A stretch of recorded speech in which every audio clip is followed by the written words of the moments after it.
आज हम बात करने वाले हैं फिनॉल के अम्लीय व्यवहार के बारे में। तो चलिए स्टार्ट करते। देखिए, सबसे पहले समझिए फिनॉल क्या होता है। फिनॉल आप सभी जानते हैं, जब आपके बेंजीन के ऊपर क्या जुड़ा रहता है, OH जुड़ा रहता है, तो इसे हम क्या कहते हैं, फिनॉल कहते हैं। और यदि आपका जो OH समूह है वो किसी एल्किल समूह के साथ जुड़ा हो तो उसे हम क्या कहते हैं, एल्कोहल कहते हैं। देखिए, जब हम एल्कोहल का अम्लीय व्यवहार समझ रहे थे तो जो आपका एल्कोहल है वो कौन सा व्यवहार प्रदर्शित करता है, अम्लीय व्यवहार प्रदर्शित करता है। अम्लीय व्यवहार प्रदर्शित क्यों करता है, क्योंकि ये क्या प्रदान कर सकता है, आपका H+ आसानी से प्रदान कर सकता है। आसानी से नहीं करता लेकिन कभी कभी करता है, और साथ ही साथ किसमें परिवर्तित हो जाता है, CH3O- में परिवर्तित हो जाता है। CH3 हमेशा ऐसा नहीं करता, H+ वो हमेशा प्रदान नहीं करता। इसीलिए इसे हम अम्ल भी नहीं कह सकते।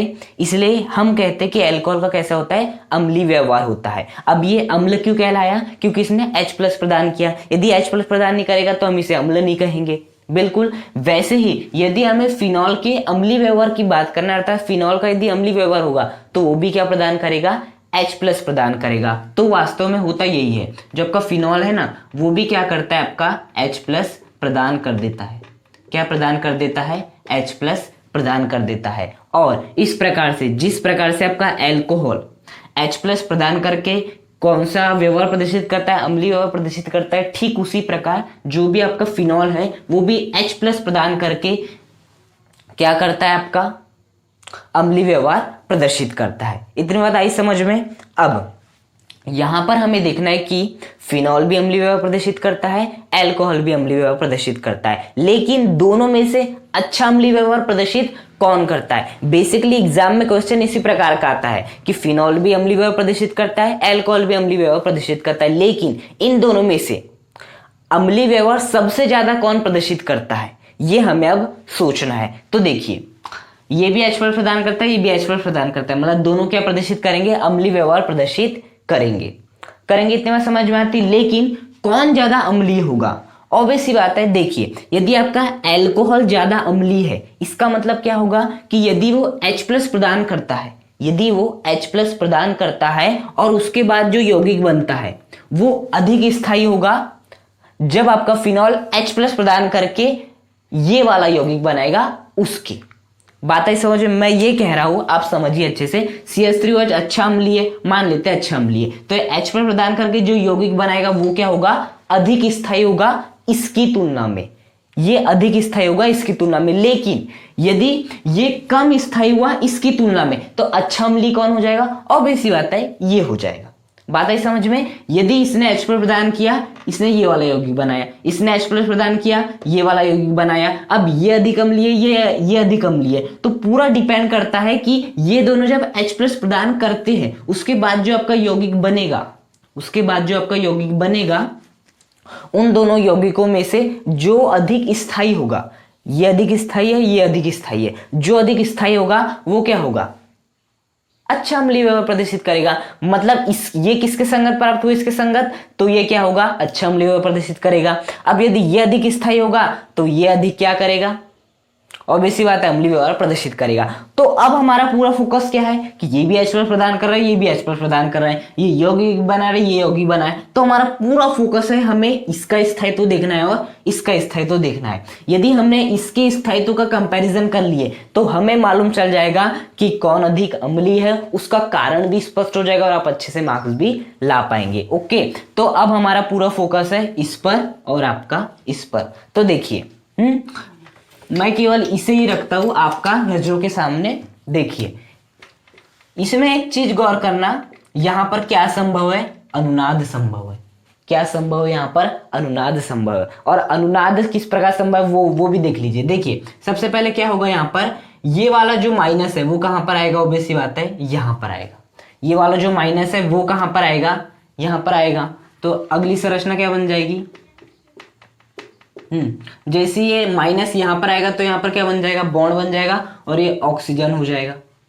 अब आप सोचे होंगे कि इस ऑक्सीजन के ऊपर क्या आना चाहिए, प्लस आना चाहिए प्लस, लेकिन इसके ऊपर प्लस नहीं आएगा।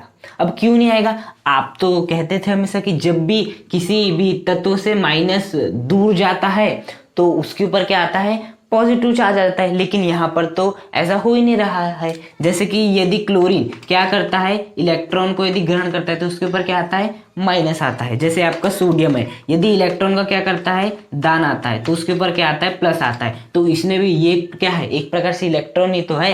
ये इलेक्ट्रॉनों को इसने, ऑक्सीजन ने दान किया है, यहाँ पर दान किया है दान, तो इसके ऊपर क्या आना चाहिए, पॉजिटिव आना चाहिए। लेकिन पॉजिटिव क्यों नहीं आ रहा है, तो देखिए कारण ये है कि जो आपका O माइनस है बना कैसे, इस पे थोड़ा ध्यान दीजिएगा। ये आपका क्या था, बेसिकली OH था, इससे क्या बना है आपका O माइनस, इसके ऊपर क्या आया है, माइनस आया और आपको ये वाला यौगिक प्राप्त हुआ है। अब इसके ऊपर माइनस क्यों आया, क्योंकि इस हाइड्रोजन ने यहाँ के दोनों इलेक्ट्रॉन, इस हाइड्रोजन ने यहाँ के दोनों इलेक्ट्रॉन किसे दिया, ऑब्वियसली बात है यहाँ पर दिया। यहाँ के जो दोनों इलेक्ट्रॉन थे उसने कहाँ पर दिया, यहाँ पर दिया, जिसके कारण इस पे क्या आ गया, माइनस आ गया माइनस, और ये खुद किसके रूप में निकल गया, H प्लस के रूप में निकल गया। अर्थात यहाँ से एक बात पूरी तरह से स्पष्ट है, और वो क्या बात है कि ये जो इलेक्ट्रॉन थे इस ऑक्सीजन के खुद के नहीं थे, वो इस हाइड्रोजन ने इस बंध के दोनों इलेक्ट्रॉन इसको दिया था। मतलब एक बात स्पष्ट होती है कि ये जो दोनों इलेक्ट्रॉन पड़े हैं वो दोनों इलेक्ट्रॉन इस ऑक्सीजन के नहीं है। किस ऑक्सीजन के नहीं है, इस ऑक्सीजन के नहीं है। तब यदि ये यहाँ के दोनों इलेक्ट्रॉन यहाँ पर यदि देता भी है, प्रदान भी करता है, तो इसके ऊपर माइनस नहीं आने वाला, इसके ऊपर प्लस नहीं आने वाला। क्यों, क्योंकि इसके खुद के इलेक्ट्रॉन नहीं थे, किसी और के इलेक्ट्रॉन इसने प्रदान किया है। और जब किसी और के इलेक्ट्रॉन प्रदान किए जाते हैं तो इस पर पॉजिटिव या नेगेटिव चार्ज नहीं आता है। जैसे ही ये माइनस यहाँ पर आया, यहाँ पर डबल बॉन्ड बन गया, इसके ऊपर कोई भी चार्ज नहीं पर आएगा। साथ ही साथ जैसे ही यहाँ पर डबल बॉन्ड आया, इस कार्बन के हो गए 5 बंध। कितने बंध हो गए, 5 बंध हो गए। देखिए कैसे, 1 2 3 4 5, कितने बंध हो गए, 5 बंध हो गए। तो क्या होगा, यहाँ के जो इस बंध के जो दोनों इलेक्ट्रॉन है वो आ जाएंगे यहाँ पर। तो आपकी स्थिति कुछ ऐसे बनेगी। देखिए ये मैं आपको बता रहा हूँ कि अनुनाद किस प्रकार से होता है यहाँ पर। ओके, डबल बॉन्ड O, और यहाँ पे क्या आ जाएगा, माइनस। यहाँ पे क्या आ जाएगा, माइनस। आप अनुनाद जानते ही होंगे, क्लास 11 में आपने अच्छे से पढ़ा है, या फिर इसके पहले हेलो एरिन एवं हेलो एल्केन नामक चैप्टर में मैंने जो आपका हेलो एरिन था उसमें अनुनाद किस प्रकार से होता है वो भी समझाया था। तो वैसे ही होता है अनुनाद, यहाँ पर भी वैसे होगा। तो जैसे आपका माइनस यहाँ पे आया, इसके बाद ये वाला माइनस कहाँ पे आ जाएगा, यहाँ पर, जिसके कारण जो इस बंध के जो दोनों इलेक्ट्रॉन होंगे वो आ जाएंगे यहाँ पर। ये सब कुछ अनुनाद में होता है जो कि आप बेहतर तरीके से जानते हैं। ये वाला आ जाएगा यहाँ पर। ओके, ये और डबल बॉन्ड O। अब देखिए ये यहाँ पर क्यों आया, ये मैं अब आपको समझाता हूँ। देखिए इस कार्बन के बंध ही नहीं, कितने बंध है, 1 2 3 4, कितने बंध है, 4 बंध है। साथ ही साथ एक हाइड्रोजन के साथ भी बनाए इसने। हम सभी जानते हैं जो आपका बेंजीन रिंग होता है उसमें कार्बन होती है, प्रत्येक स्थान पे कार्बन होती है, और प्रत्येक कार्बन के साथ एक एक हाइड्रोजन भी होता है। प्रत्येक कार्बन के साथ एक एक हाइड्रोजन भी होता है, एक एक हाइड्रोजन भी होता है, एक एक हाइड्रोजन भी होता है। यहाँ पर भी हाइड्रोजन होती है, लेकिन हाइड्रोजन के स्थान पे ऑक्सीजन है। ओके, तो यहाँ पर भी क्या है, हाइड्रोजन है। मतलब इस कार्बन ने, यहाँ पर जो कार्बन है उसने हाइड्रोजन के साथ एक बंध बनाया है, दूसरा बंध, तीसरा बंध, चौथा बंध, 5 बंध। 5 बंध कभी नहीं होते, इसलिए क्या होता है, ये जो है इस बंध के दोनों इलेक्ट्रॉन यहाँ पर आ जाते हैं, जो कि मैंने आपको बताया, जिसका यहाँ पर क्या आ जाता है, माइनस आ जाता है। क्या आ जाता है, माइनस आ जाता है। अब ये सोच रहे होंगे ये वाला माइनस यहाँ पर क्यों आया, इसे क्या मिला यहाँ पर आकर। तो देखिए इस कार्बन के बंध गिने कितने हैं, 1 2 और एक हाइड्रोजन साथ 3, केवल 3 बंध है। और 3 बंध कभी होते कार्बन के नहीं, हमेशा ही 4 बंध रखना है हमें। तो इसी कारण, ताकि ये यदि माइनस, ये यहाँ के जो 2 इलेक्ट्रॉन यदि यहाँ पर आ जाए तो यहाँ पर एक बंध बन जाएगा। फिर कितने बंध हो जाएंगे, इस वाले कार्बन के 4, यहाँ पर गिनिए 1 2 3 और एक हाइड्रोजन साथ 4 बंध है। तो सब कुछ क्या होता है, कार्बन की वैलेंसी या कार्बन के बंध को अच्छे से करने के लिए बस इलेक्ट्रॉन का एक प्रकार से आदान प्रदान है आपका अनुनाद। अब इसके बाद क्या होगा, ये वाला जो माइनस है वो आ जाएगा यहाँ पर, जिस कारण ये आ जाएगा यहाँ पर। बल्कि हम ऐसा बोल सकते हैं कि आपका क्या हो जाएगा अगली परिस्थिति में, ये वाला आ जाएगा माइनस, यहाँ पर आ गया। ये आपका जैसा का वैसा, डबल बॉन्ड O भी जैसा का वैसा, और यहाँ के जो दोनों इलेक्ट्रॉन थे वो आ गए इस कार्बन पे, तो इस कार्बन के क्या हो जाएगा, माइनस हो जाएगा।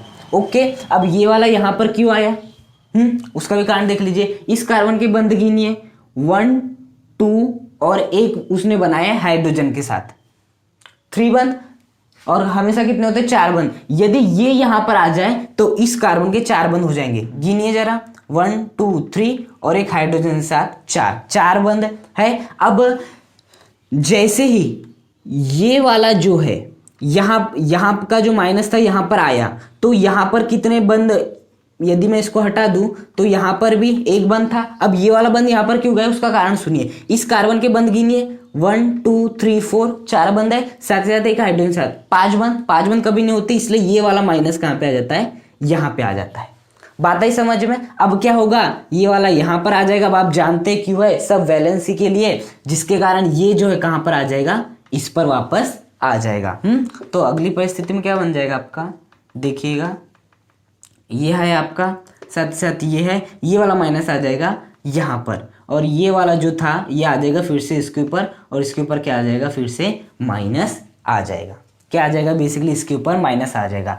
तो देखिए जब हम फिनॉल में से क्या निकलता है आपका, जब फिनॉल में से आपका H+ निकलता है, क्या निकलता है, H+ निकलता है, तो जो आपका आयन बनता है, इस आयन को क्या कहते हैं, बेसिकली हम फिनॉक्साइड आयन। ये वाला जो फिनॉक्साइड आयन है ये क्या कर सकता है, अनुनाद कर सकता है।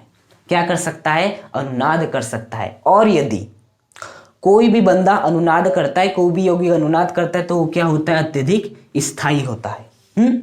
कंपैरिजन ही तो कर रहे थे हम, ये अधिक स्थायी, ये अधिक स्थायी, कौन अधिक स्थायी है, ऑब्वियस बात है ये अधिक स्थायी CH3O-। क्या इसमें अनुनाद संभव है, बिल्कुल नहीं है, इसमें अनुनाद संभव नहीं है। जबकि जो फिनॉल जब H+ प्रदान करेगा, अम्लीय यौगिक प्रदर्शित करने का प्रयास करेगा, तो जो आपका फिनॉक्साइड अम्ल बनेगा वो अनुनाद द्वारा स्थायी है, जबकि ये अनुनाद द्वारा स्थायी नहीं है, ये इसकी तुलना में कम स्थायी है। ये कम स्थायी है, अधिक स्थायी है। अब बताओ, ये भी अम्लीय यौगिक प्रदर्शित करने के लिए H+ प्रदान कर रहा है, ये भी अम्लीय यौगिक प्रदर्शित करने के लिए H+ प्रदान कर रहा है, दोनों ही H+ प्रदान कर रहे हैं, लेकिन किसका यौगिक अधिक स्थायी है, ऑब्वियस बात है इसका यौगिक स्थायी है। और क्यों, अनुनाद द्वारा स्थायी है। और यदि इसका यौगिक अनुनाद द्वारा स्थायी है इसकी तुलना में, तो ये क्या होगा, अधिक अम्लीय होगा।